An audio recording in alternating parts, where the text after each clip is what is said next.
Alrighty, welcome everyone. I'm Teeaboo, and I'm here for ReZero Season 3, Episode 15. We are approaching the finale, and as there are 2 episodes left, so there are 2 archbishops left, and I must wonder if there's anything to that. But I also have been thinking about how one by one we've been knocking these archbishops and their minions out. And I was struck this morning by the order in which we've defeated them. I was wondering if there was anything interesting about it. So forgive me, this is not a completed thought, but I had a thought that it seems like we might, at least from some perspective, be working backward from emergent things toward baser principles. Let me explain. My starting point is thinking our last remaining archbishops are lust and hunger, gluttony, right? And when we talk about fundamental needs for living things, those urges that are our most deep-seated, our most deeply evolutionarily rooted, back to the time before eukaryotes, when we're talking protozoa, right? Like individual cell organisms. What do they need? What's life? To eat, to consume. And later on, to procreate, to birth new life. For that's how we sort of like circumvent the laws of entropy and make our way into the future. It seems to me that the other things, greed, the desire for things, for more, wrath, a perversion, and we'll get to perversion, of the need for self-defense, self-protection, pride, which requires self-awareness. These things require the deeper, broader foundations in order to exist at all. So it feels to me like and we know that we are in some sense, because this is what ReZero is in some sense, we're doing an emotional psychic journey into the conscious mind in order to find the hero at the core, the logos, you might say, if you're coming from like a Western semi-Christian tradition, the thinker, the hero. And to get to who you is, we have to peel away all these layers that have been built on top of who you are. And those layers are in the form here of needs perverted into sins. Base, normal, totally fine needs to eat, to reproduce, to protect yourself, to be aware of yourself, and to support yourself, right? But each of these can be perverted, right? That pride in self can become an arrogant, breaking thing that honestly turns around and breaks you because you're too proud. That need for more can become an over need for more that destroys you eventually. That lust can tear you apart. And as we peel them back, we can see each of the archbishops as their perversions, and I can draw a direct line from their perversion to their, like, maybe virtuous self. In traditional understanding of the sins, there were virtues to match them, and they went hand in hand, and they were sort of like, if there's a middle way, then going toward the good is toward the virtue, and away from the good is toward the sin, and somewhere in the middle is a middle. What we're doing here seems to be, one by one, defeating the things that keep us from being who we really are, who we really want to be. And we're doing it collectively as a group because us as a viewer is engaged in all these different aspects of the persona of the group, people, humanity, Pristella, the city. And because we've introduced this city as this focal point, and we've introduced these group dynamics and everybody working together, we create a structure of everybody working on the same side, with one mind as one unit, fighting against these like personal individual ideas made manifest as big monsters. and together we win. Together we overcome internally, and then we can project that and overcome externally. And the parts of the individual battles where our individual characters falter, they're either pushed up by the whole, right? The group gets behind them and says, we support you, we're in this, it's all a group, we got to do this. Or they are like locked back into place by knowing that by fixing the part of the struggle that's internal that has to be projected to the external in order for the battle to execute properly.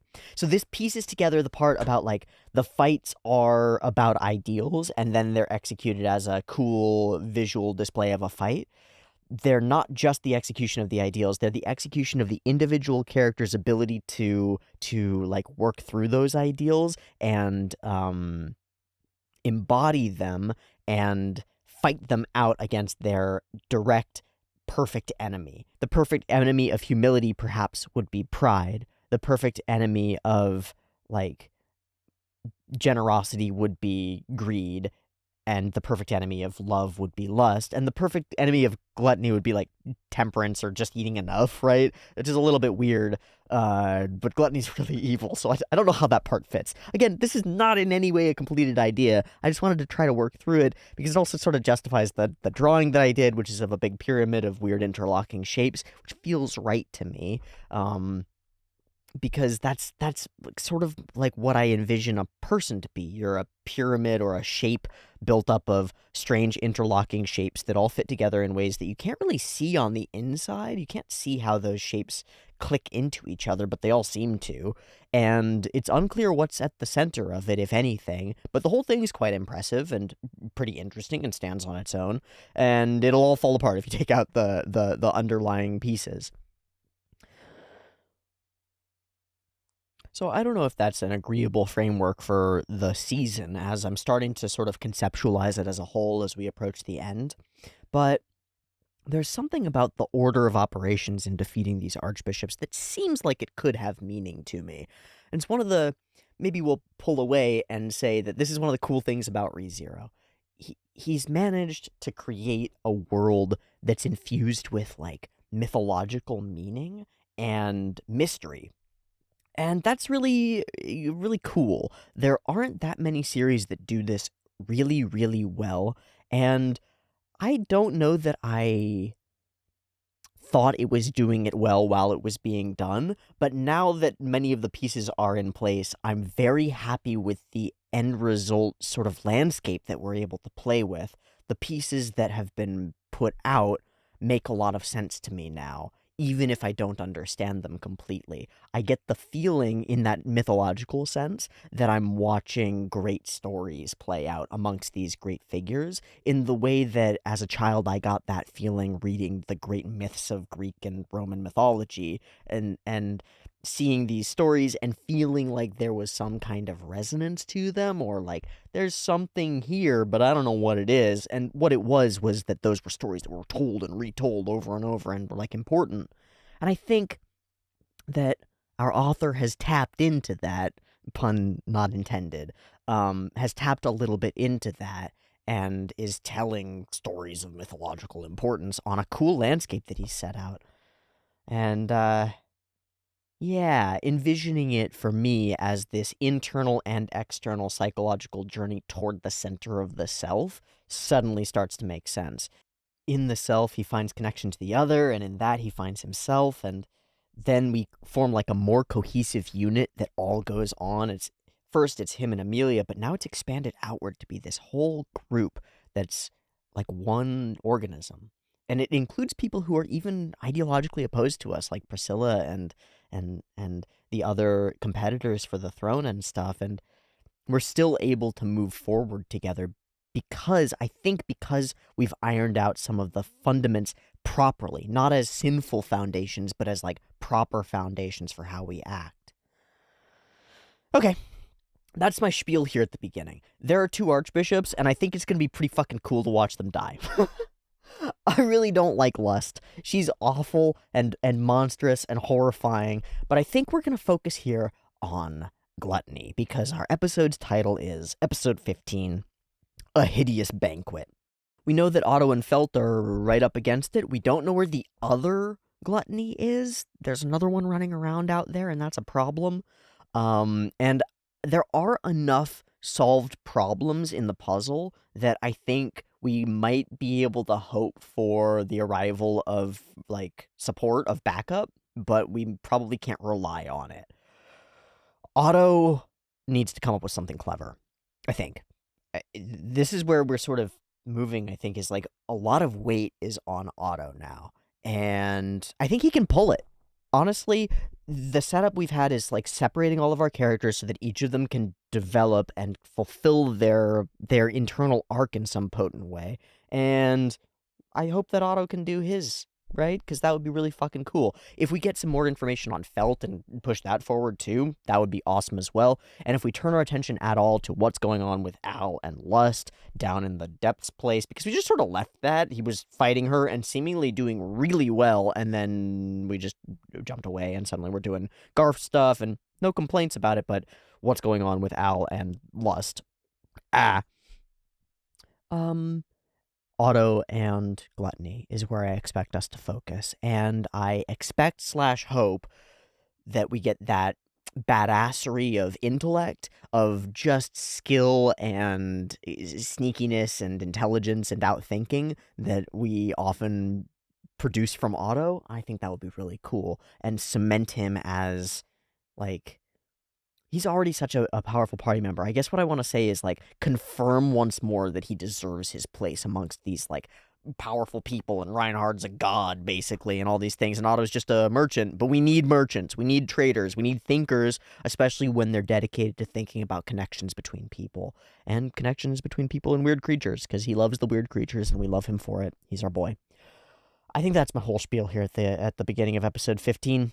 Thanks for coming along for the weird journey with me. It's an important part of my process of engaging as fully as I can with the media, of trying to form these, like, half-baked frameworks and then see if the show confirms or denies them, sort of. It's like an internal hypothetical science of what is the show doing? What is this story supposed to be, that I think in process keeps me much more engaged in the media, and that's part of why I do it. And in the future, I'd love to build that and other things that I've learned over the process of doing this into, like, a protocol for how to watch a show and give it the best chance of, like, worming its way into your brain. Like, there's a chance when you sit down and watch a piece of media that it's the greatest thing you've ever seen and it changes your life. And I wonder what things we could do as viewers to increase the chances of that happening to us. Does that make sense? Like, it's maybe the most valuable thing for me ever, and the idea that I could turn a dial and, like, turn up my chances of being able to do that, excellent, will do. It's part of why I draw before every episode. It's part of why I talk them out at the end. I was doing that before I started recording it because I really liked doing it, and I've started recording it as, like, an after effect, as, like, a secondary thing that feeds back into it because it, like, forces me to focus and stuff. But anyway, I really like doing it, and thank you for coming along with the weird journey with me. Let's watch episode 15 of ReZero Season 3, A Hideous Banquet, and find out what happens to the twin, at least, Batenkaitoses. 2 versions, picture-in-picture in the description, timer on YouTube, early access on the Patreon, and a poll coming soon. Beep beep timer.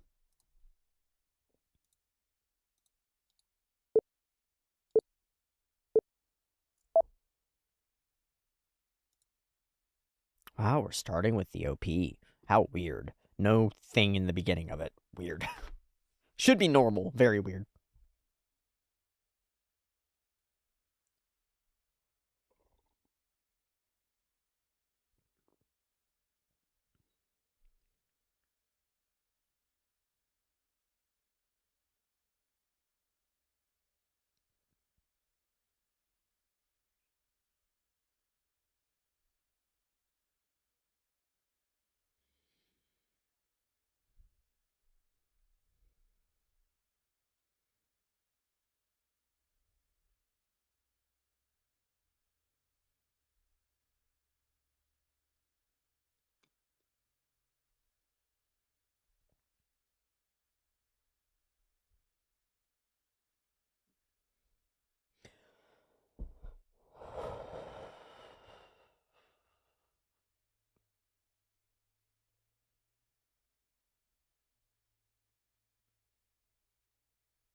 Having seen it like 15 times now, I'm really confident in saying that this is one of my favorite OPs that I've seen in a long time.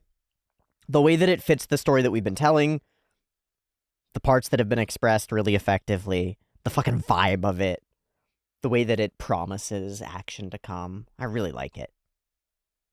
All right. Just one Archbishop.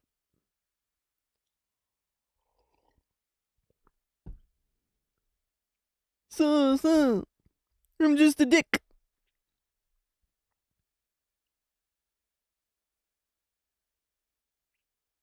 Don't get hurt, my guy.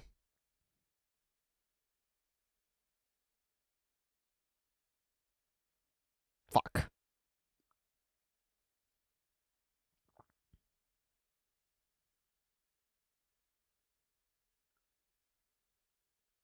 He wants to eat. Why would he finish you? I don't know. I don't actually know. Muda.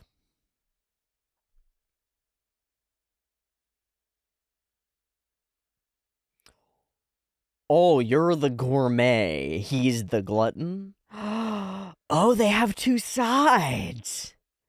Oh.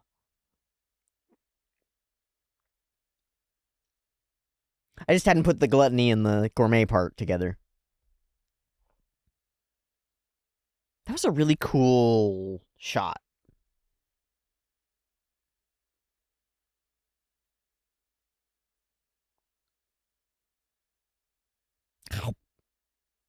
Oh. Oops.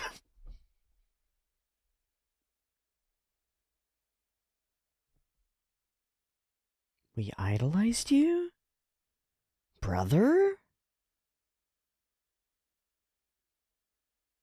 Wait, does he have somebody else's memories? Oh, shit!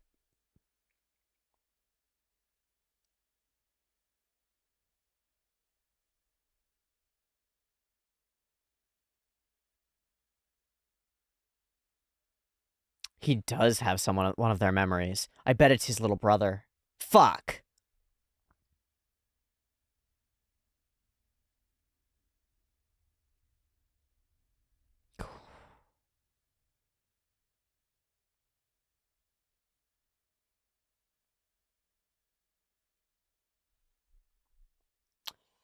It's his brother who gave up on being a fighter. Fuck.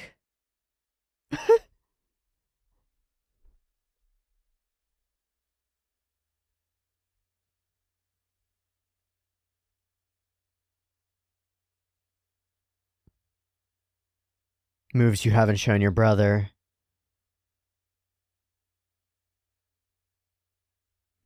Wouldn't have expected less for you. Yeah. Oh, what the fuck?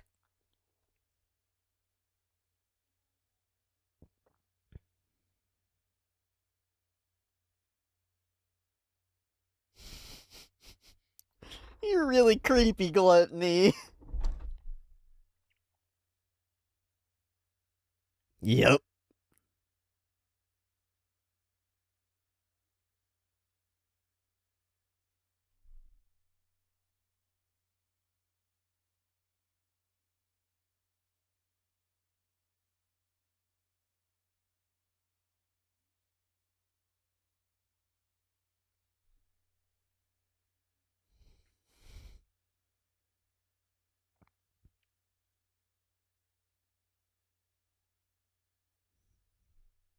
Hmm.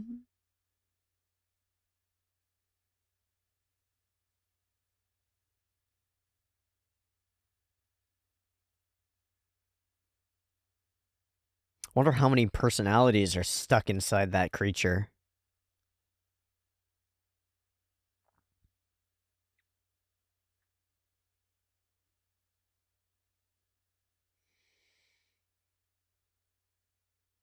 Choose? Oh, God.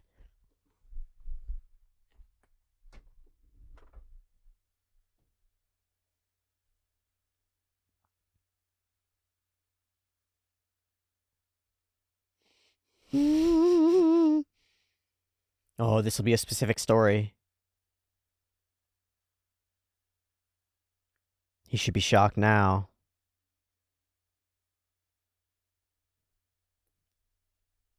Fuck.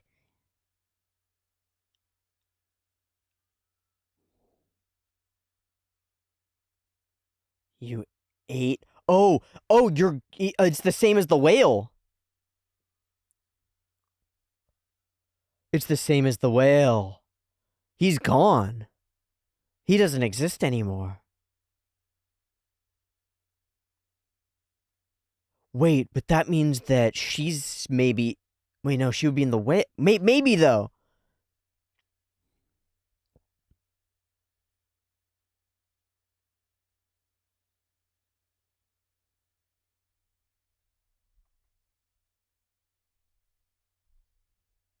But you do. Oh no.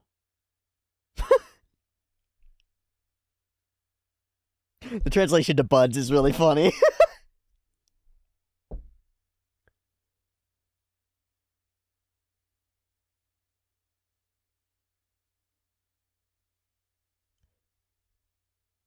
Poor Julius. Oh, we're gonna transition it down here?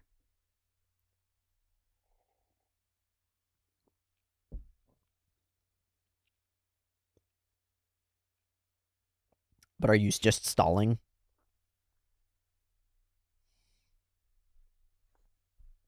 Huh?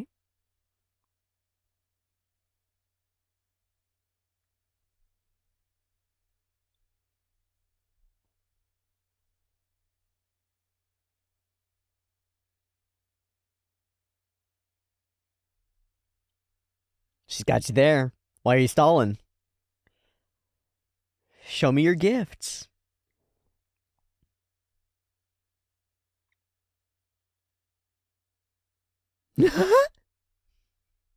If this works.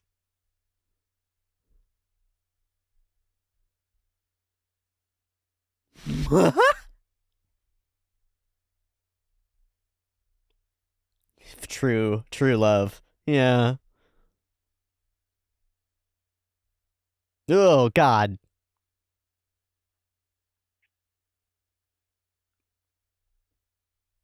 Look, I'll give you the killer machine. I'll kill you. It's fine.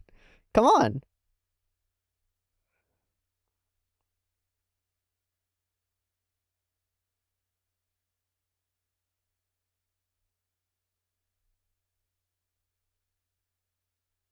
Oh? Oh!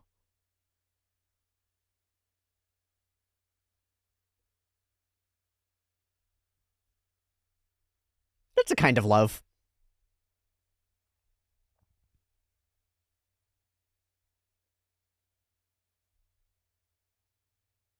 But love. Yeah. Is that actually gonna fucking work? We dropped the building on her? She just becomes a slime and gets out of it, right? They said they put a lot of thought into it, so I don't know.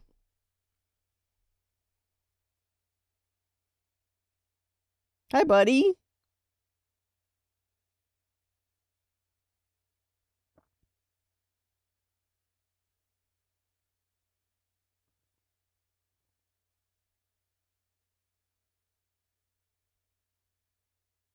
Hmm.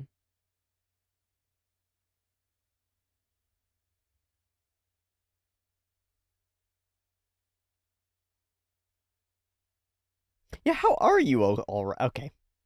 How are you? Wait. Hi. Hello.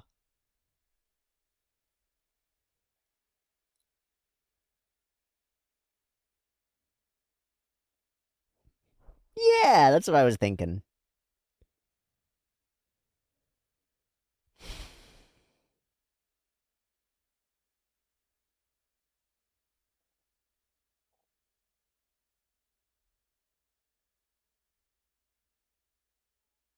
Hmm. You're not Anastasia? What? What? Wait.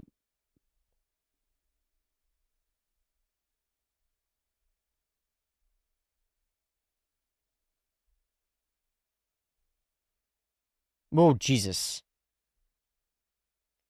That was a cool little camera movement with him moving. Fuck that. Oh god, it's a swarm. Oh, no. That's like the rabbits. Okay. Okay. Okay. 10 out of 10. That was fucking awesome. It's continuing to be fucking awesome. Holy shit. Ugh.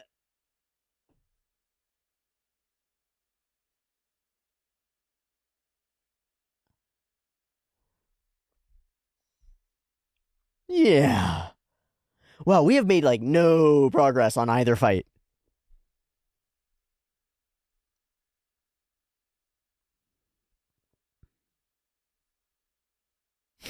Kyun kyun. Wow, we're drawing her in so much clarity now.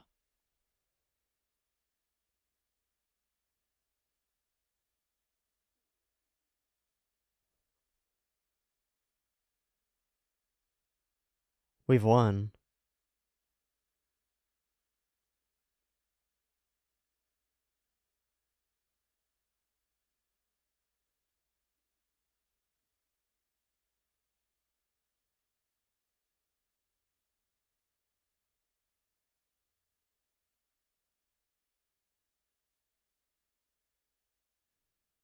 That is our current understanding.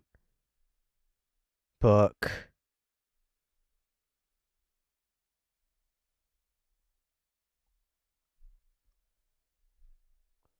Why does she feel different? Is it just the lighting?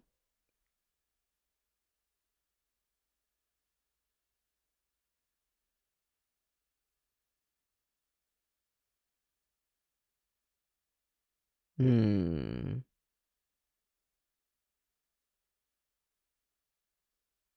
Subaru's leg, too.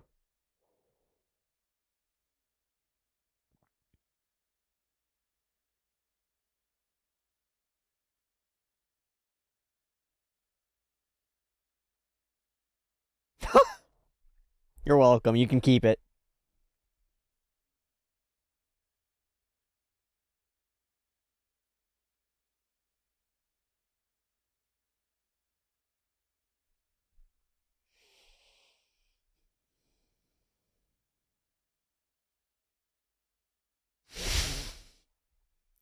Yeah, that's what it is. Yeah, don't engage. Don't engage. She just wants to leave? She said she did what she needed to do. What was that? And what's going on with Anastasia? Anastasia is not who she says she is.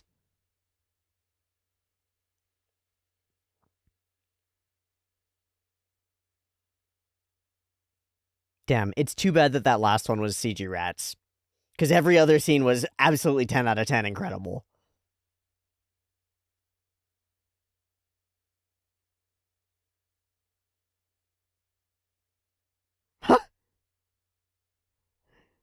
He's here!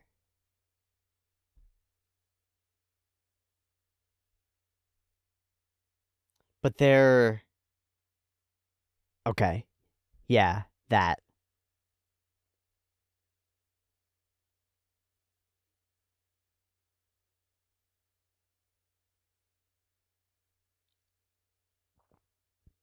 Good fucking god.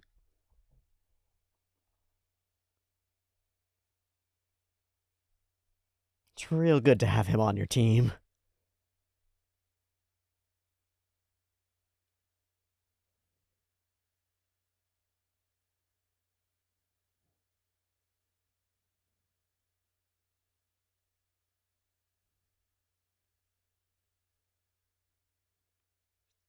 Lots and lots of training. Maybe multiple someones. Ah, ah, ah, ah. He eats memories!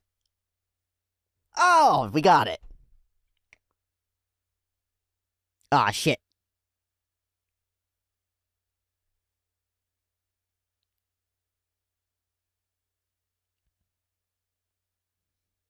Damn. That's where you're wrong. But we'll see, man.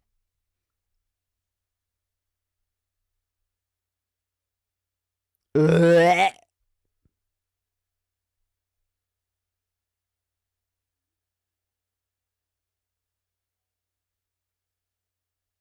He doesn't know who it is.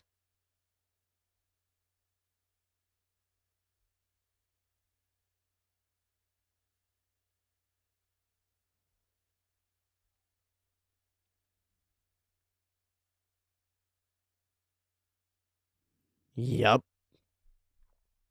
Fuck, he was your ally just a second ago.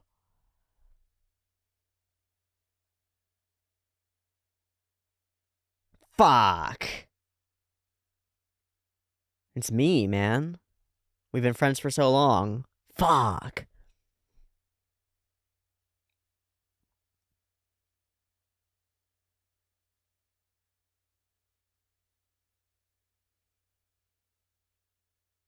But you've tipped your hand to Otto, and that's not a good idea. Using that information to drive other people into...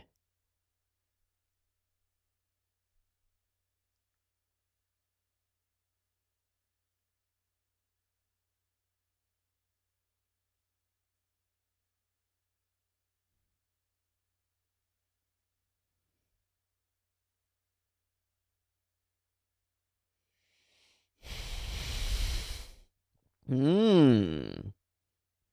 He likes the taste.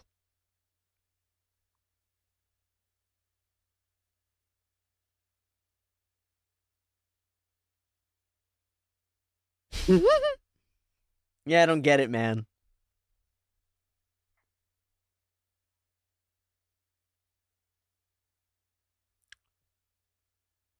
Oh. Oh.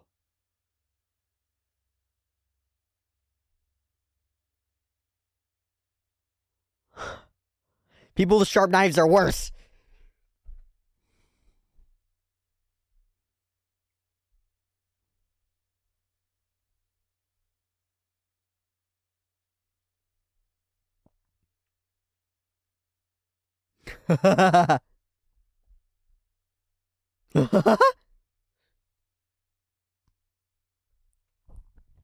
You're only a title.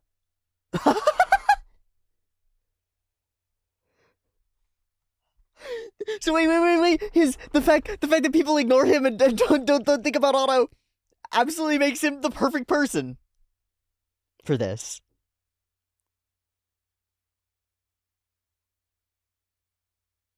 It's names, holy shit.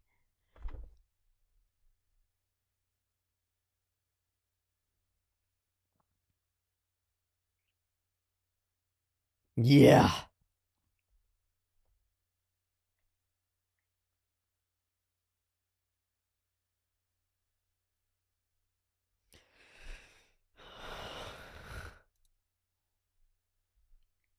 It's only polite.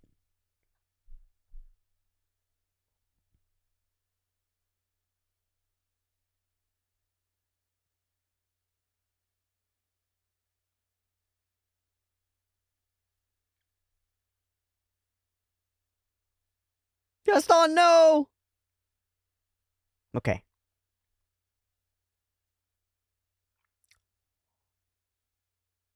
Oh my gosh, Otto. What are we lining up? What is he trying to do?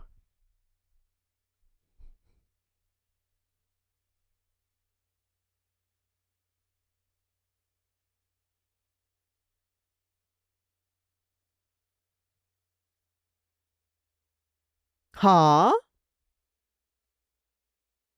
I don't understand, I'm sorry.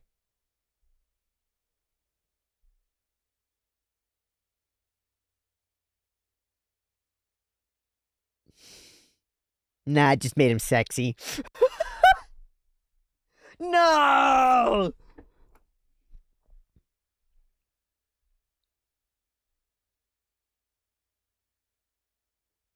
Yeah, I don't think that's the vibe.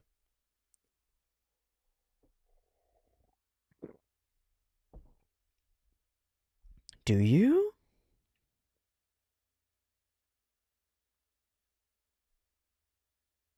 Yeah, that's scary.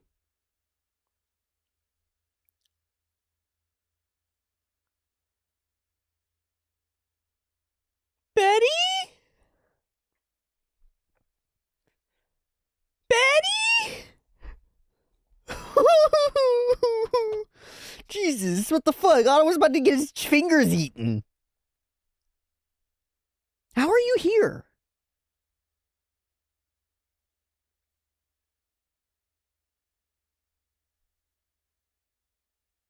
Ooh.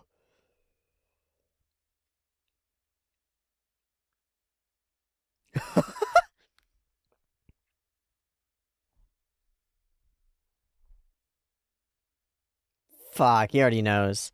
Because of course he does, he's got one set of memories in there. But that means he just revealed that he has what we want. If I'm not mistaken.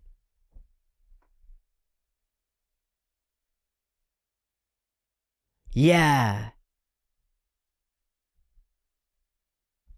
Thousands.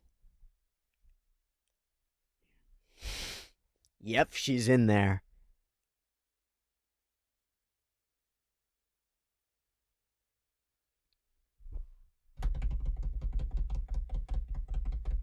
This complicates things to the nth degree.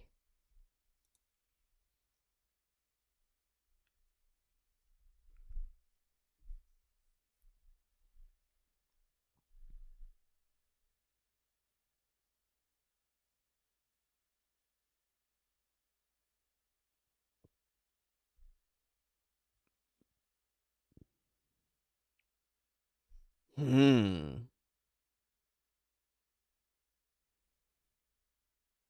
Hmm.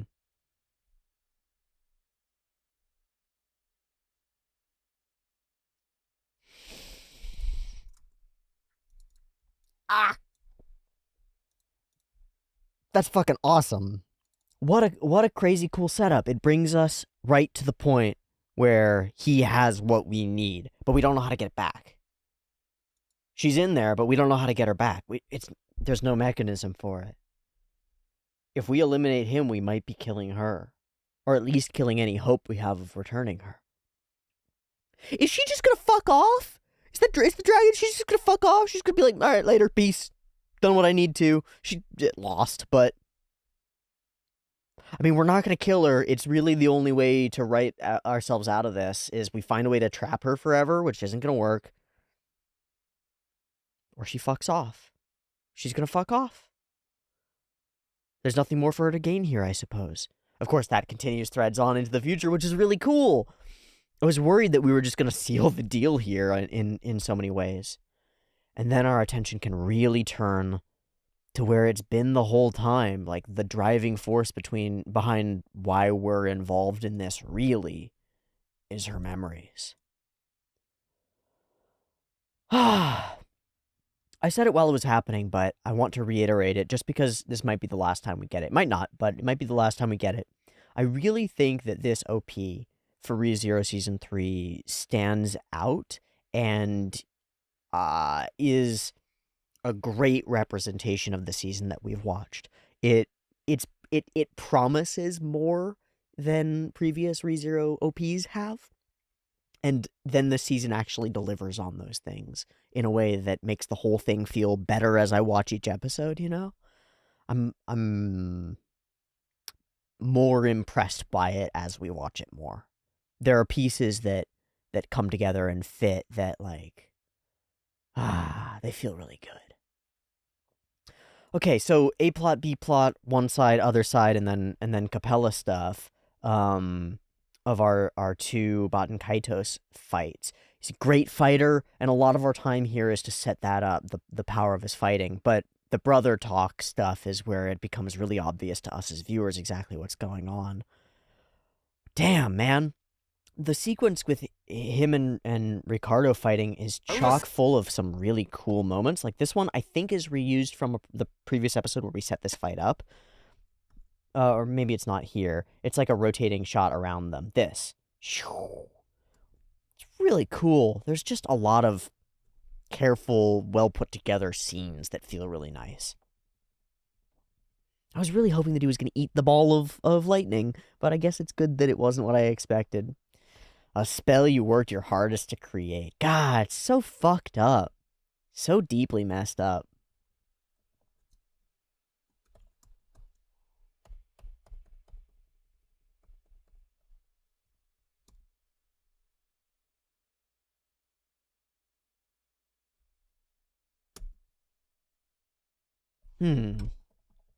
Feels really good to be able to go through the episodes and see it's just chock full of really cool animation. Like, great frame modulation, awesome spatial stuff when it comes up, really cool individual character acting when it comes up, and all of that leverage to make the Baten Kaitoses feel really enigmatic and weird and like a little backflipping acrobat monster whirlwind of blades that's just horrifying. And it's exactly what I want. I spent a good portion of this episode with like a that's really creepy expression on my face because it's excellently creepy. I want my villains to feel villainous, and god dang it, these guys suck. They feel villainous. Yes, we knew it was coming. Just overall, the ability to set scenes and have there be like a cool pace of tension throughout the scene as characters are talking their parts through. Then we cut away at cool crescendos or cool climactic moments to elevate tension across the series episode by episode. It's well structured. It's well put together. I really like how this whole season has been put together. It's reminiscent in some way of season 2 of Jujutsu Kaisen. We've got all these moving pieces, and I brought that up before, but seeing it again, seeing another version of it, I'm impressed. I'm impressed and pleased. This is the world we had once given up on. It's so sad. I hope that there is a way to get those memories out. But really, the tragedy is that they don't even remember. He can say all of this stuff to his face, but Julius doesn't even know who he's talking about. The idea that he had a brother, it's not there. It's just a blank space. There are a couple of examples of really solid, like, eldritch horror, like, really mind-bendy, fucked up stuff, and a beast that eats your memories. Yeah, it's up there. The whale on its own was fucking crazy, but now we have one that like cackles and baits you and mocks you with those memories while embodying the person and acting like them, but you don't even remember it, so the mockery slides off. That's so wild. It's so weird and creepy. Blah. Blah.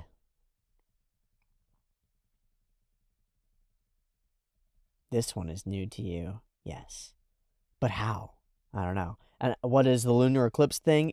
We get these wibbly power segments in the same way that we do when the other one does the lick. So it's something. It's bad. I used that strike to kill a whole bunch of people like you. Yikes. God, and then it just cycles from straightforward rational combat to like, brother, I love you. Ah! Ah! Unpredictable and weird and creepy. It's good and scary. What the hell are you? I don't know.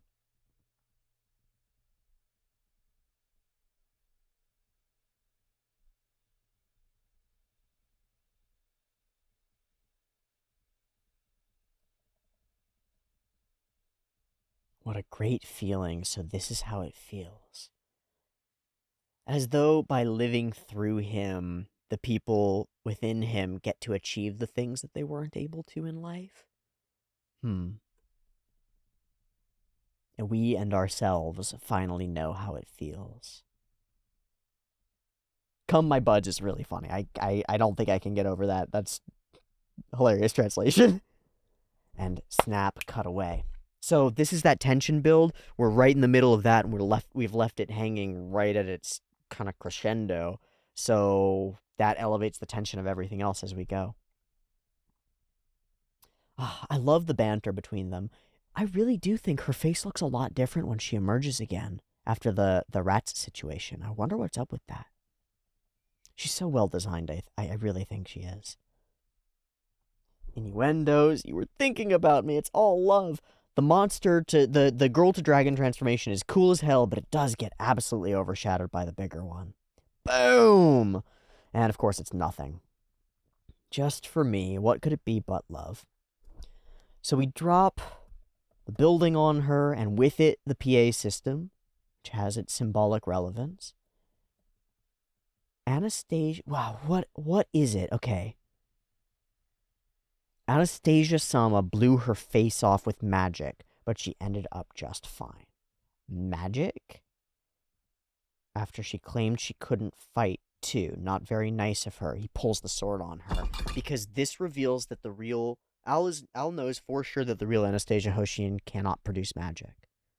That's the only thing that makes sense here, right? Which means that this Anastasia Hoshin is an imposter. But what kind of imposter? And we don't get to follow it through here, because other things get in the way. But this sets, like, the ground on fire under us. I think coming out of this, Hoshin has the best claim overall. She's been instrumental in organizing things and has really stepped up. But what if it's not her? What if she's actually, like, at the lowest level of bad, maybe she's her sister or a sibling or somebody who's pretending to be her. At maximum level bad, like, she could be Capella or part of Capella or something fucked up like that in disguise. What's going on here? I don't know. We don't get time to find out. Don't you give me that. You just did something that Anastasia Hoshin could never do. What's your game here? And then we don't get the chance. Fairy steps forward to the point that Fairy is, like, on the blade. And that gets out the back down. Huh. It's bad. Interesting. Okay. We get the voice. We get the one rat. And it's beautiful. It's a little rat. And then we move into, like, JoJo's level, weird horror, flesh moving on its own incredibleness. And frames of, like, partially constructed human body and all sorts of shit. It's really cool. I really want to see as much of it as I can. Like, spines fusing into this ball. Who thought of Who imagined this? And then all these 2D rats, which suddenly they become simpler shapes as we pull out. Whoop, whoop, whoop, whoop, whoop, whoop. Piling. And then the legs burst forth, bones. Yeah, and then we're going to turn our cut around. Oh, wow. We build up from here. We're moving the characters in the background. Goop is moving. It's becoming just a shifting ball of goop with individual rats coming and joining. What happened? I want to see the legs form. So we build them up over the line, and then cover them in skin, and then cover them in her dark, like, clothing stuff. Then it'll be, like, her chest portion, right? Which is a little bit sexual, but, like, it's a body. Wow. Yeah, the whole rib cage, the flesh inside, the mammary glands. And we cut away as, like, right before it would be covered by skin. So it hits that uncanny, weird place where it's recognizable and almost, like, close to things that are sexualized frequently, but then it moves away. It reminds me a little bit of, in a different context, the Ghost in the Shell scenes of the Major, like, becoming embodied. I guess it's similar thematically, but this is leaning toward the creepiness of it and the, like, inhuman and the strange. And then patchwork skin. Ugh. Cling. And of course, the clothing and stuff is built out of her as well. It's not separate. A beautiful, this, like, rocking, weird, bobbly, mannequin-esque face situation that happens with the camera movement as well. And then this beautiful rotation with them crawling in that covers it from us actually having to see it and gives us some horrifying scrambles. And then she emerges, and she's horrifying. Ta-da! And beautiful. No damage at all? That stings. Such a passionate attack. Yeah, it's as though there's something different in her eyes. Beyond just the little glowiness of them. Maybe, I don't know.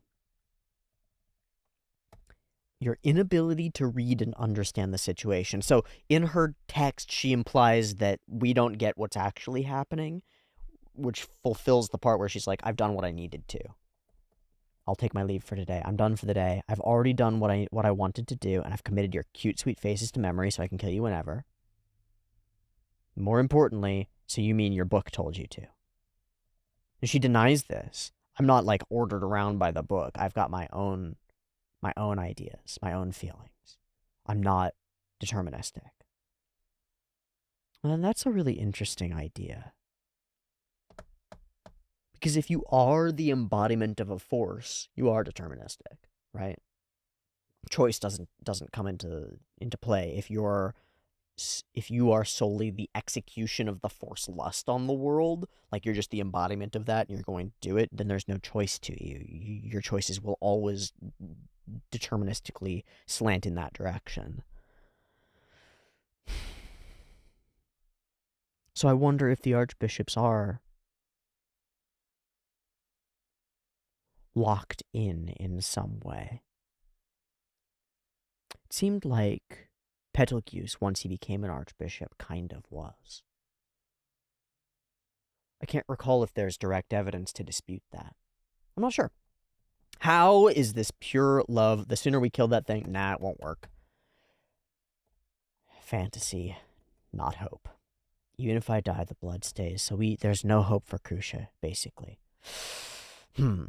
She likes the name Maju, which is cool and weird. How can you do something so cruel? Her answer is really interesting because it's obviously false, patently silly. But it's also very similar to the kind of answers that we come to often, is why does this one kid grow up to be a psychopath? It's well, nobody trained him not to. Nobody told him not to be evil, and so he's evil.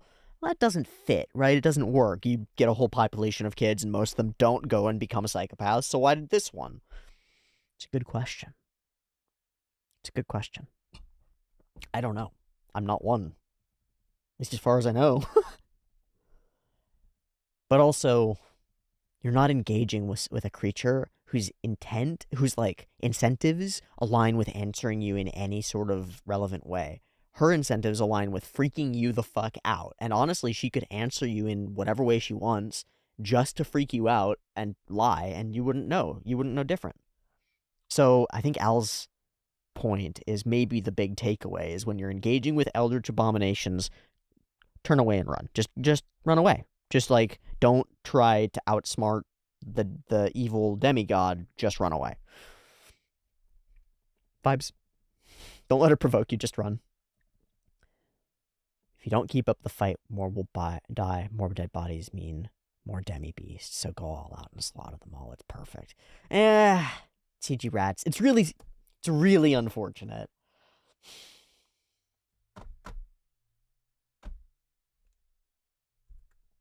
Yeah, it's fine. I don't like this shot. I'm just telling you. I don't have specifics about it or anything like that. I don't like it. I think we utilize the same frame too many times or something like it. But overall, I just don't find it to be a very expressive sequence.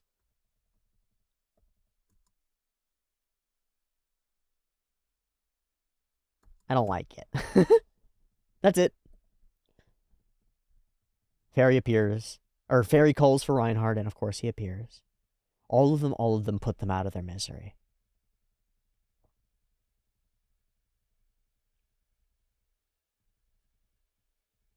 Hard cut to the other fight.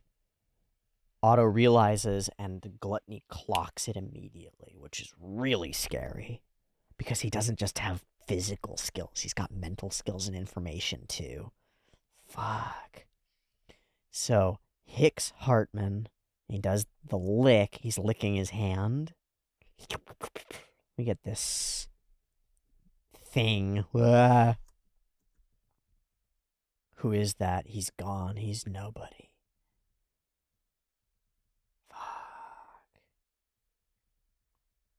And now he's right in front of you, and he can use that to bait you and increase your emotional load so that you taste better. Fuck. But of course, if he's eating memories, it makes much more sense for emotions to color that than if he's just eating your flesh, right? Although I guess your emotions would color your flesh too, would change things because you have cortisol and stress hormones and all that jazz. But memories, he wants you to have some terror. He wants you to have some real like betrayal and torment at the end because it's tasty. Like fattening up a cow that's lived its whole life being grass-fed, and then you feed it corn for the last few weeks just to make it balloon up into deliciousness. That's what he wants to do with us. You live your whole life in a nice, peaceful environment, and then we hit you with some concentrated torture to really make you bloom, make the flavors bloom. Ugh.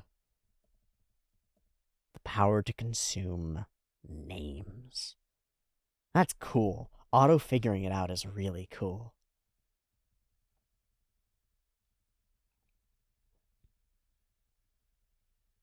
Please don't call me by my name. So if we don't give it to him, he can't have it. But of course he could steal it from other people, right? Like through their memories, probably? I think so. But I don't know. I love that none of them knew his name in the first place, which gives him the perfect armor, because he's like the gray man that everybody forgets, which was his very first part of his character arc. So I love that we started at the beginning. I was talking about how the like individual journeys end up clicking in and playing out in the bigger journey or the big fight or sequence, because it works perfectly for Otto. It's his weakest aspect, the part that he doesn't like about himself, is that like, I'm the gray man. Nobody knows me. Nobody understands who I am. Everybody forgets my name. And it's like, well, that's going to save you, my guy. That's going to save your life. I guess I win.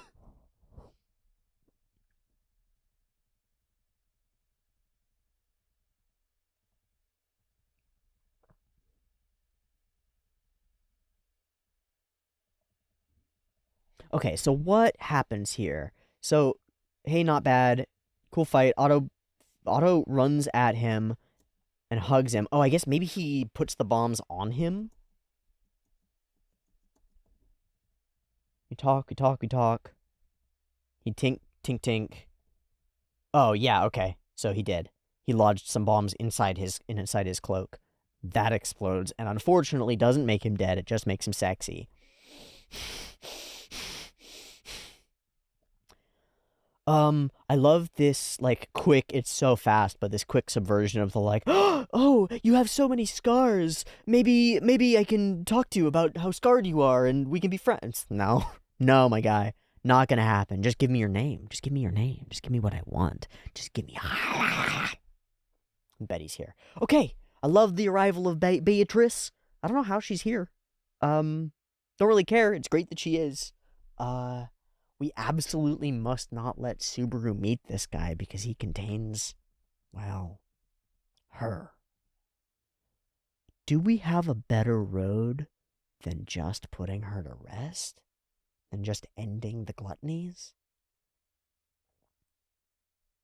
Or will we have to, similarly to the dragon, just wait for them to fuck off on their own? I don't know, and honestly, I need to find out now. So we're going to finish ReZero Season 3 today. Give me a second to take a little breaky thingy and sync things up, and I'll be back for the final episode in a few minutes. Peace. Alright, welcome back. We are ready to go for episode 16, the final episode of the season, with a suitably finale-esque title, The Results of the Battle for Pristella. In the city, there's only one pair of archbishops remaining, and if we can drive them off or defeat them, we win, or at least we survive the flood. The question now is, can we do that without eliminating the hope of getting our lost maid back? Let's watch this final episode and find out where ReZero is going to be sitting in limbo until the beginning of the next season sometime next year. Thanks so much for joining me for this crazy journey now that we're 3 seasons deep into it. It's been quite a thing. I haven't been sure about it the whole time, but I'm really glad that we've made it this far. I'm grateful to you for that. Let's see where we leave it off. Beep beep timer for episode 16.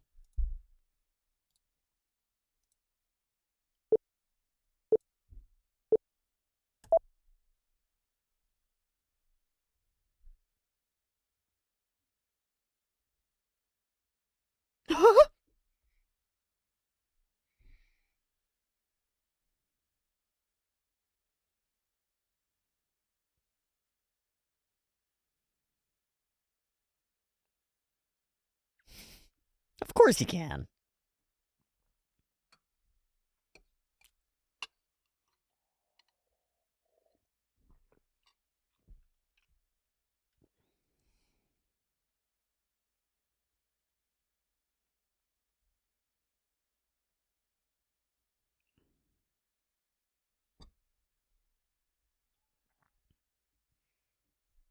Probably forever. 5 more? Oh.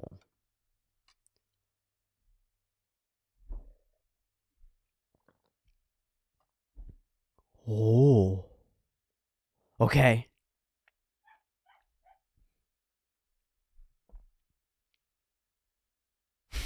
You're both crazy. Yeah. Yeah, no OP. It's gotta be a no OP. Huh?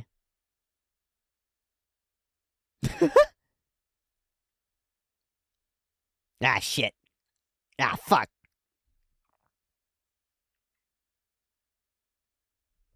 Let's go, Gaston. Shit. No, no, no.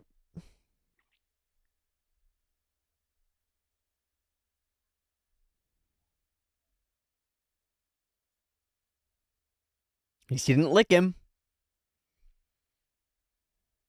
Ah. He's learning too much about them. Fuck.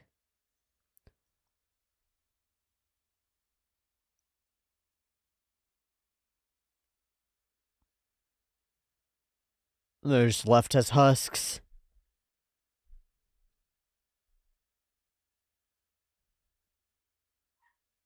Okay. Is that 2?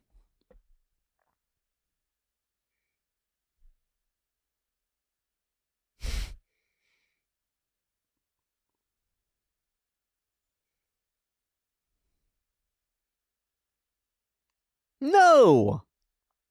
That was cool.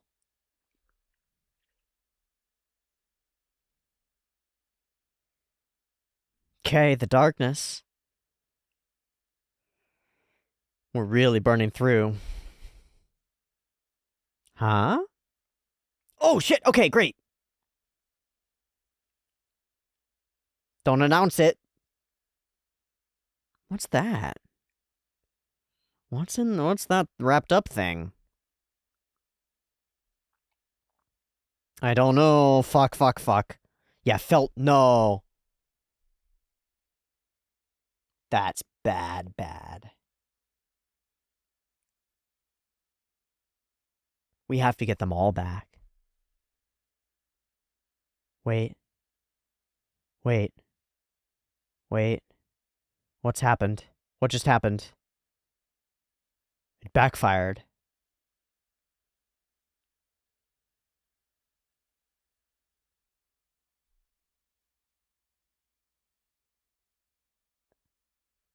Hmm? The fuck is that?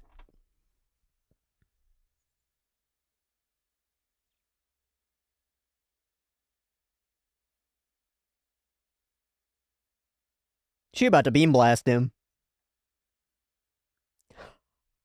Let's go, Gaston.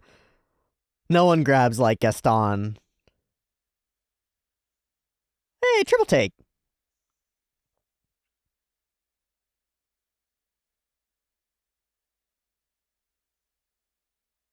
Okay, and the memories? And why did Felt... It's not her name.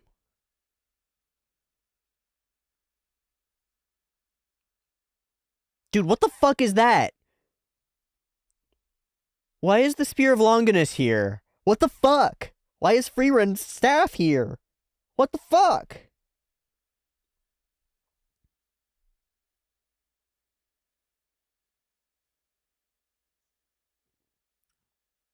Otto. Oh, God. Fuck.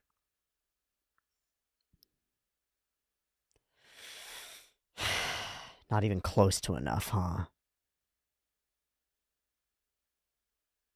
Ah, shit.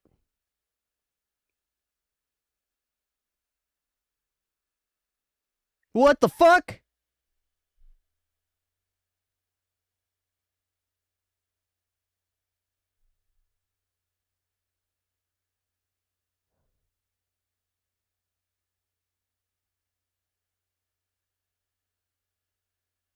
Felt?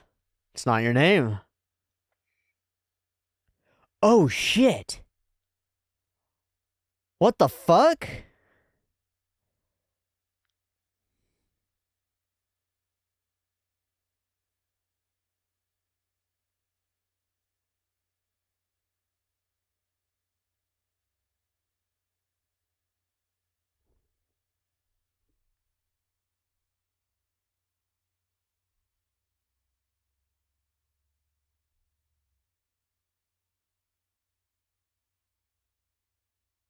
Hi, Rui. Not a Baten Kaitos at all. Arneb is a star, right?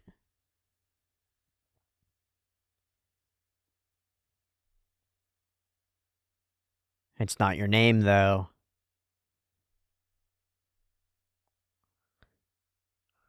We knew it was not our name.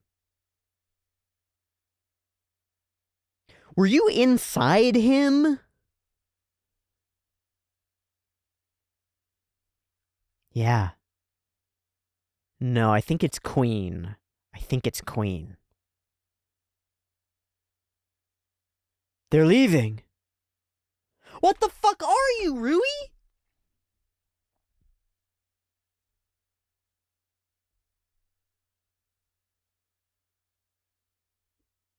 Just does as that woman says. So there are 3?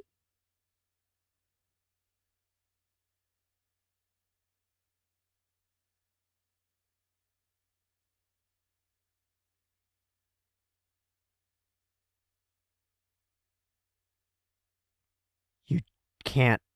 We need it.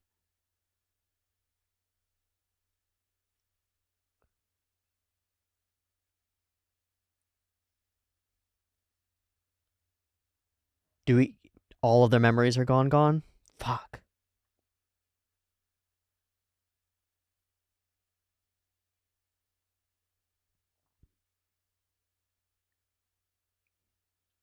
Yeah, but what of the safety of the world?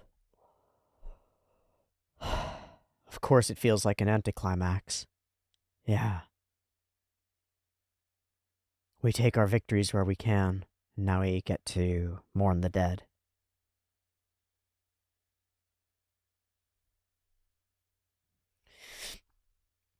It was worth it. Ah! Oh, sunrise too?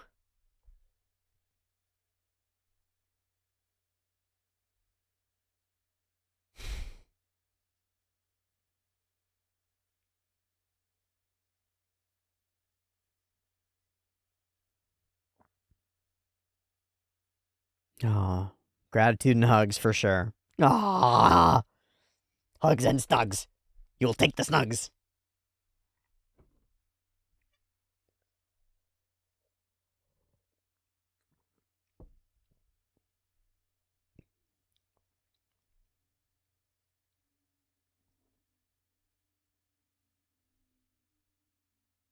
I still don't know what the fuck happened with the Rui thing. That was very strange. Hi, Anastasia. I don't trust you no more, Anastasia. And where are the others that you were with?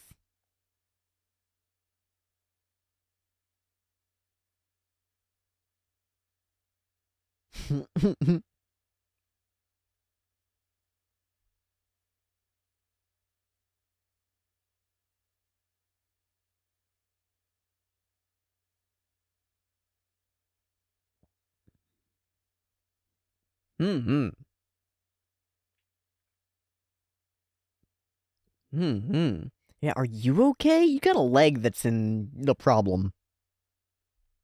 Yeah, brother. Kyodai, Kyodai, Kyodai, Kyodai.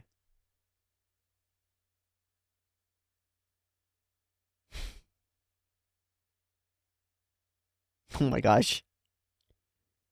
Otto.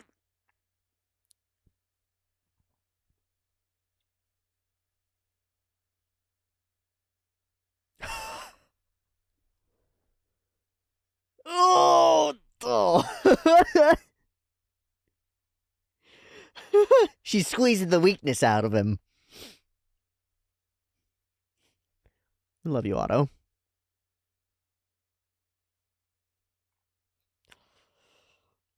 Yeah, at least there aren't that many important muscles in the shins. Fuck.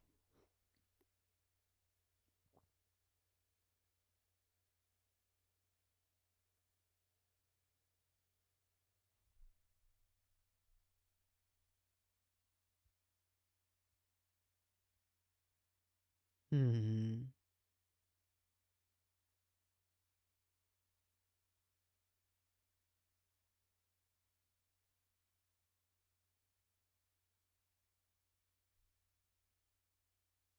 Captured? Wrath?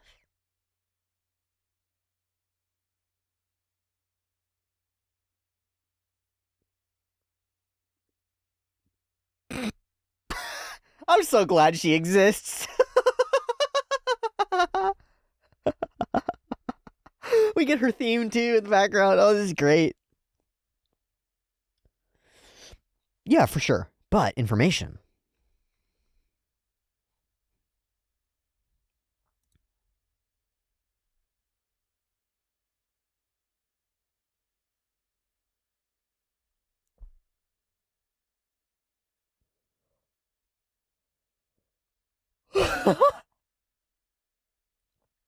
Golly. Golly, you sure are a good time, Wrath.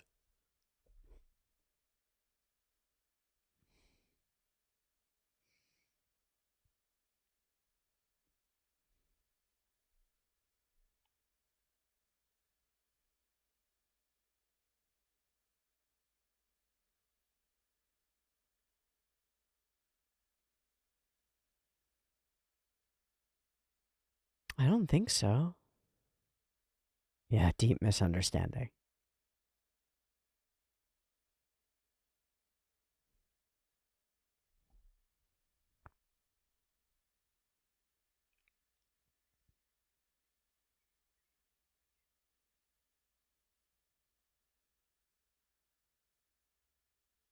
What were their goals? Ha! Perhaps they were all driven by their own individual selfishnesses.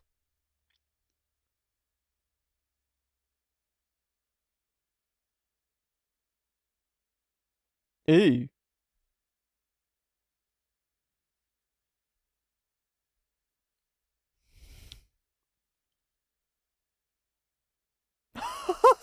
I love that, Amelia.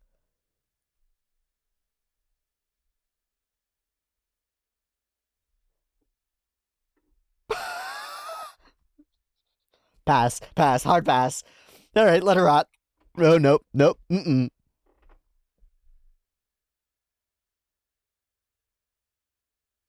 Just trying to sing a love song.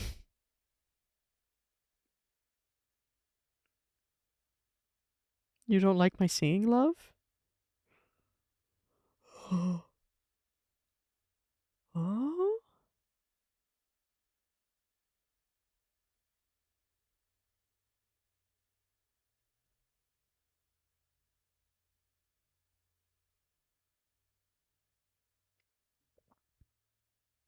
Otto.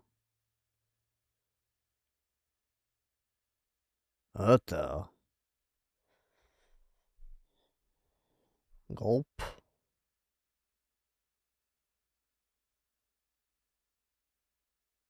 Kind of parallels our need to get Rem back. I don't know. Really? Satiation. After all, Betelgeuse is all memories, right? Yeah, that was gross.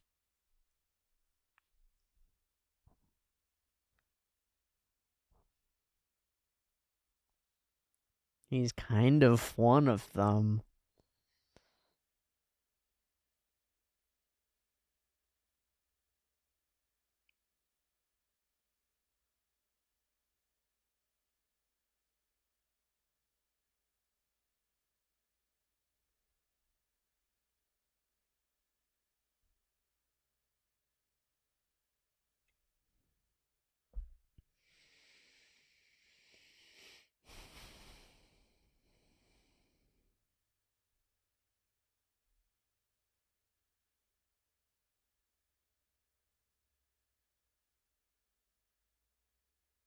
Hmm. Hmm. Hmm. There's some mysteries going on behind. Yeah. Yeah, I don't think so either, but it's confusing. If not bad guy, why hide things?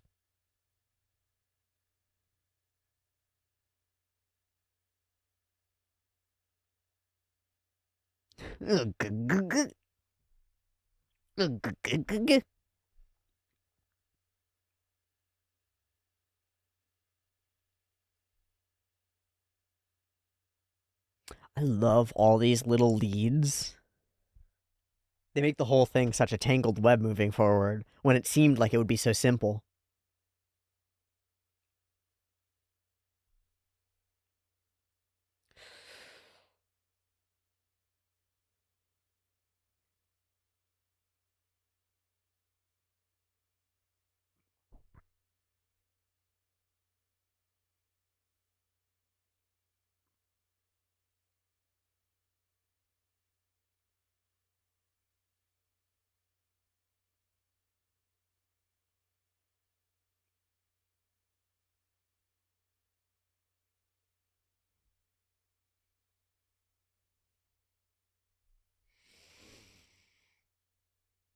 I am.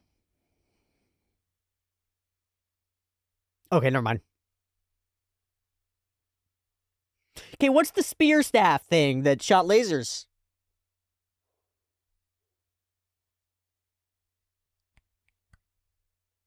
Hmm. Hmm.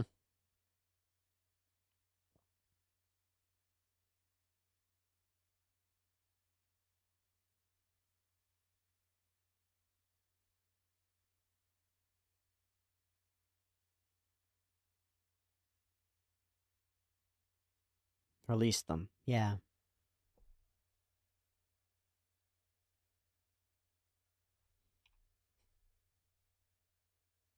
Oh. Make a fly sanctuary. Freeze them so that they're not in pain. Yeah.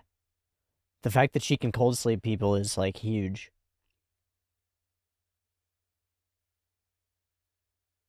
It's worked before.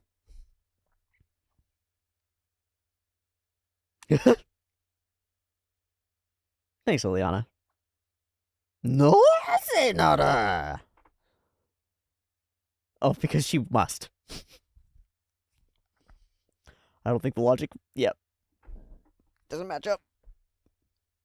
I love her. Ah, that's perfect.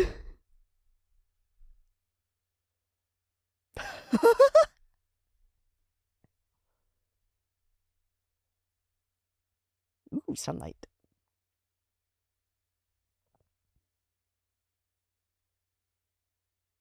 Hmm.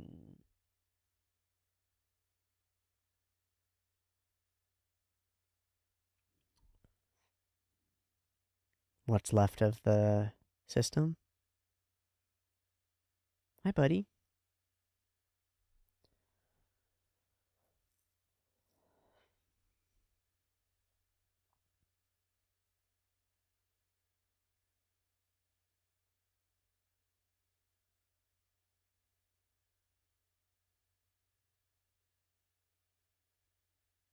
That's good. That is part of the idea of the season, is that those songs matter. Those connections keep you going when it's easy to forget your own victory conditions, you know?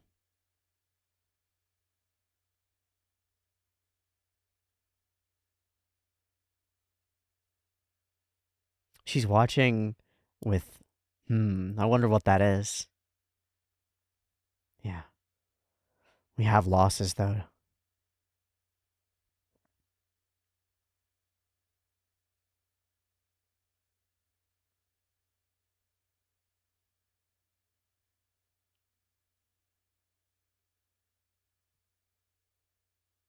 Now we start the long process of rebuilding.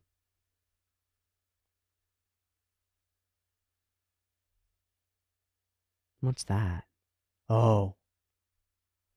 The remains.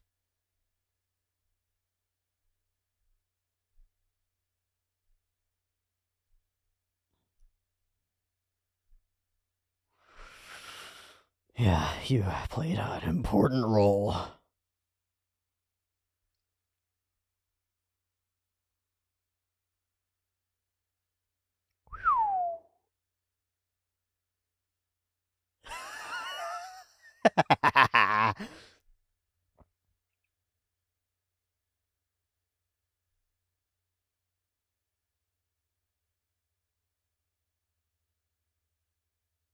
We'll get there.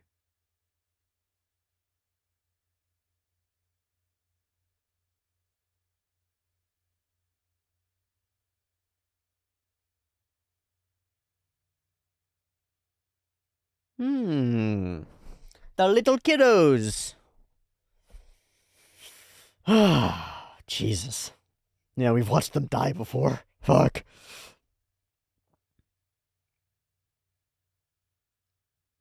No, yeah. Yep, you have to rejoice in all the victories, and you have to take the losses as big losses, too. It's the whole of it. Can't close yourself off to the reality.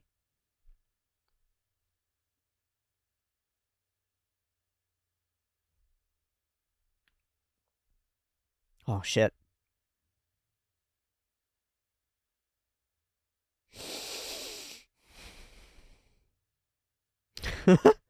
That's the attitude, my guy.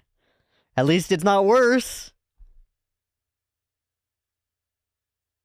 Oh, I don't know, man.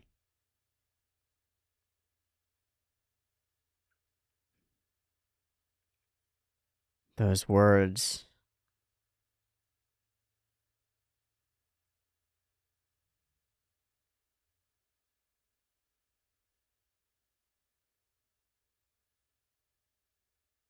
Oh.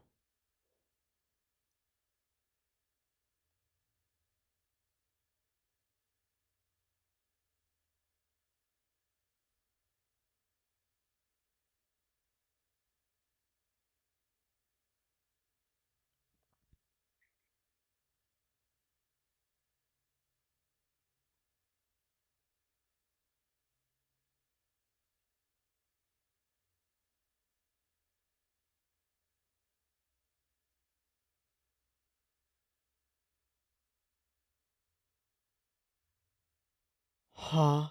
Wait. Wait, wait, wait, wait, wait, wait. Wait, wait, wait, wait, wait, wait. What? You know his name? Has Amelia forgotten him?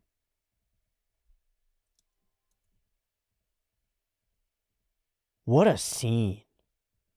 The black and white flashes of the background and the detailed character faces, that's quite an unsettling scene. I still don't know what to take from it. I genuinely don't. That is what I think it is. Is Yulia-san your friend?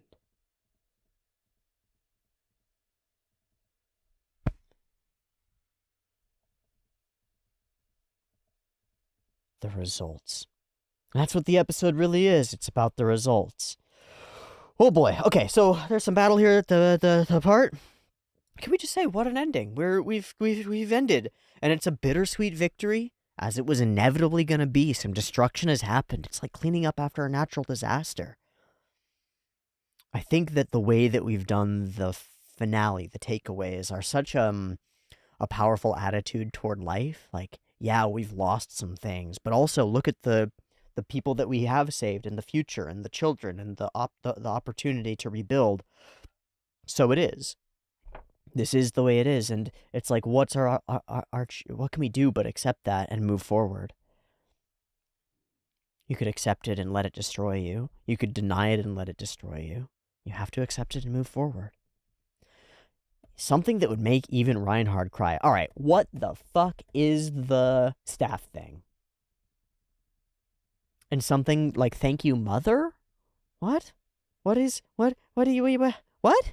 She had to use some magic stones in order to awaken it in the first place, but what the fuck is it? I have no idea. It zaps him real freaking good, but doesn't fully kill him as far as I can tell. And then he is replaced, full replaced, bada swing, by this version, which is actually the shape-shifting, horrifying Rui. When she shatters, though, there's this moment where behind it, there's only a void, like a white hole. Like an endless fractal void that we just see a glimpse of, like a hallway into nothing. And that's what Otto sees and horrifies him. I think that's the most cool, eldritch, insane thing in the episode by far. And wham! Child. Very similar child to the other two twins. So I wonder what the deal is about that. And Rui Arneb star. We're gonna find out. Arneb is the traditional name for Alpha Leporis, the brightest star in the constellation Lepus. The hare, the rabbit. Oh, the rabbit. Oh, the whale, the rabbit, and what was the last one? Was it the snake? Whoa, okay. Maybe that connects. Maybe it doesn't. I don't fucking know. Interesting. So, I don't understand how that transition happens. Like, was this creature inside the other one? Did we actually vaporize the other one? Because we didn't, right? There was a body lying there. And then the body is lying there. And then we're going to go for the kill. And then he's gone. And then we're over here. It's just like complete confusion. I have no idea. And I don't think that there's a way to know, given what we have. So all I wanted to do was go back through it and make sure that I didn't miss something that distinctly explains this sequence. Nothing explains this sequence. That's fine. We blast the shit out of one of them, and this one appears. Weird. So what's Felt's real name? We start to introduce new plot threads here, and I think it's wonderful. It keeps my mind going. It makes the story stay alive in the background instead of everything being concluded and sort of final. There are these threads. Who's Anastasia? Where's the lie there? What's going on behind that? Felt, her name, the whole thing. The other archbishop, the whole thing. The mistrust of Al, that whole thing. It's all layered together, and then we've got the transfer of Wrath at some point in the future. That's pretty cool. You don't even realize it's a fake name. Yep. It's about who you eat it with. My brothers don't understand. It's not just about what you eat. So we let it go. The city's safety has been secured, and we get to exist in the rubble in the aftermath. And that's an exercise in, like, hard gratitude, which I think is probably important given that it's Thanksgiving week. We're, one day away from Thanksgiving? The exercise of gratitude is really easy when you have a lot to be grateful for. But when you're sitting in the midst of a disaster brought about by human evil, or in this case, ideological, weird monster evil, it's pretty human in its form, right? That's when it matters, I think, to be able to look around you and see the kids running in the destroyed streets and know that there's a future there. See the grass growing, know that there's a future there. See the saplings reaching toward the sky, know that there's a future there. Even with a destroyed leg and injured friends, we saved most of them. And they're able to laugh and joke and hurt each other. And if they, if we hadn't done what we did, it would be worse. Otto says he would never put extra weight on his friends, and that's kind of what friendship means between them, is trying to share whatever part of the burden you can. We don't come away empty-handed. We've got a bad source of weird information who really wants to connect to the Betelgeuse inside Subaru and believes that he can be drawn out. The thing she said about the two of your souls mingling together is really interesting, because there is some evidence of that. And I wonder if the dragon blood maybe exacerbates that situation. I don't really know. I'm curious. We gathered here because of instructions. Because it'll help you revive your beloved Witch of Envy. And here, again, I get the sense of what Rui says. You really don't understand. Or actually, it's what Capella says. You really don't understand what's actually at play here. Like, we're all under this assumption that they want to bring back the Witch of Envy, but that seems like the focal point of things. It's like, why are you obsessed with the Satan archetype? We don't care about that. We're trying to bring back all the gods, right? Like, totally different vibes, You've gotten stuck on this one element because humanity cares about it a bunch and has grown up these myths and legends. But that's all bullshit. We care about the real shit. The real shit. We don't care about the Witch of Envy. We're trying to bring about revelation. I don't know what they're actually trying to bring about. That's part of what makes this a cool and compelling mystery, is that I don't know the answer either. But it's clearly not what we think it is. Please don't misunderstand. There's something really beautiful here that in the voice acting, all the emotion drops out of it, like, oh, whoa, you don't get it. Whoa, we've been arguing the wrong path this whole time. It's the feeling in the voice is like what happens when you've been arguing with somebody for an hour and then you find out that the core principles were a mismatch and you couldn't actually argue in an effective way. Like, oh wait, oh whoa, we got to drop back to the basics. Don't get it twisted. I don't care about the Witch of Envy at all. There's something else going on here. What were you hoping to achieve? I don't know. I'm sorry. And I want to posit something here. What if this is the point? What if if there is a conscious hand moving these characters, moving these pieces on the board, its plans are not clear to them. They're moving on their own rules. Like, each of them a pawn, each of them a knight that has its own moves that it can make, right?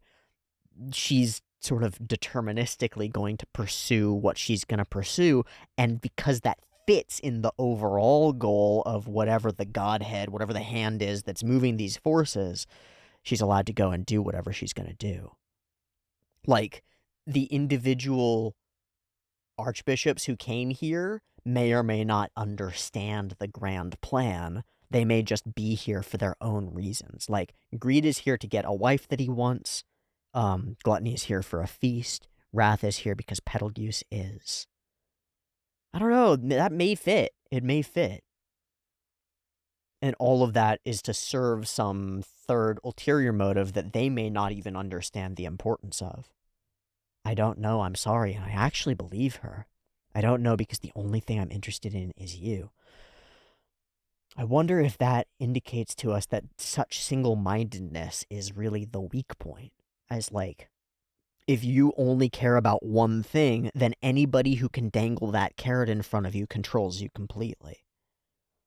They just have to set up a situation for you to execute deterministically what you're going to do, and suddenly you become literally a pawn, a machine in somebody else's plans. Curious, because it means that we're not interfacing, we're not fighting the battle that we think we're fighting. We're in the context where we're individual pieces on a board fighting, and we just got the context that there's a board. Uh-oh. So how then do you play a chess game when you're a piece on the board and the enemy may have a full view?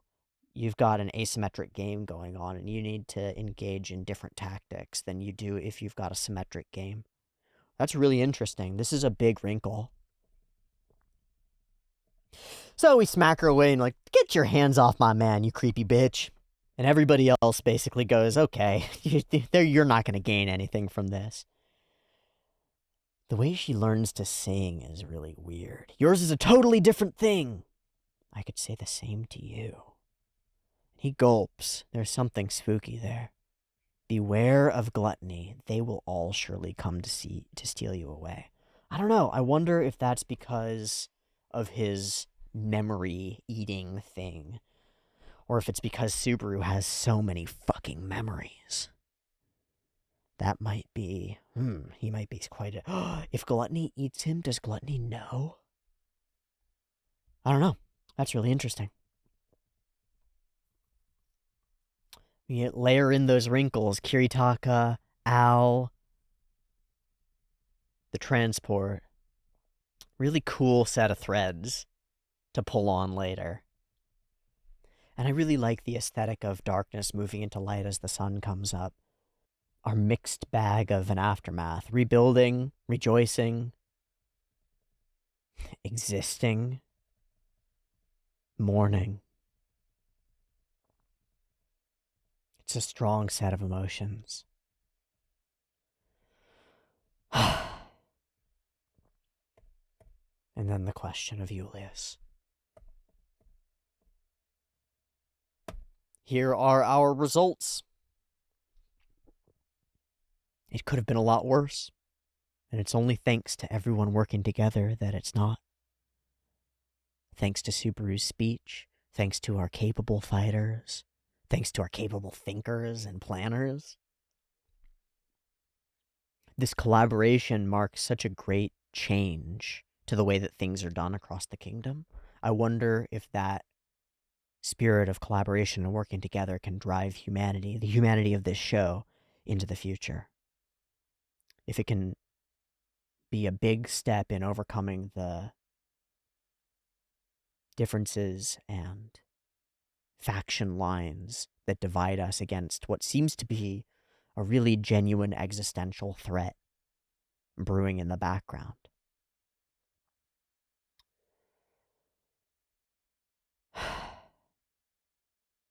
On the one hand, we've survived the flood. On the other, we've lost more things, more friends. And we haven't really gained many back. If this continues in this vein, it'll be a war of attrition that we won't win. It's time to counterattack. Time to get our friends back. I wonder what that's going to look like in the next season. I don't know, but I'm confident that many of our characters are going to be able to face it together with respect for each other. And that makes me hopeful. I think that's the vibe that I come out of this with. Yes, we've lost a lot, but there is hope. It springs eternal. It's found in the connections between us, in the kyodais, in the handshakes, and the ability to smile at the future that we see, even despite the ruins that surround it, you know? Today only comes today. So we wake up and we try again. Another tomorrow for Subaru, another tomorrow for Amelia. That's what we've earned by fighting, is another tomorrow, a chance to try again. We talked a lot about how your attitude toward things shapes them. A tomorrow, another day can be a terrible thing. But if you have hope, if you have some way to grapple with the world and wrestle it into an alignment that's better, then I think tomorrow is a great thing. I'm excited to see where tomorrow leads for these guys, for this cast of characters, and for the studio that's producing a show that's honestly, to me, evolved by leaps and bounds. I'm excited. So I'll say once more, for the last time for this season, thank you so much for watching along with me, and I hope you'll join us on the Patreon for polling for a new show to fit the Wednesday slot for now. We will pick ReZero up when the next season has aired pretty significantly at some point. I'll return to it for sure. But for now, I'm pleased to put this to rest for a little while, and to be grateful for what I've learned from it, and again to say thank you. Much love. I hope you've enjoyed this journey through ReZero as much as I have. I'll see you next time. Peace.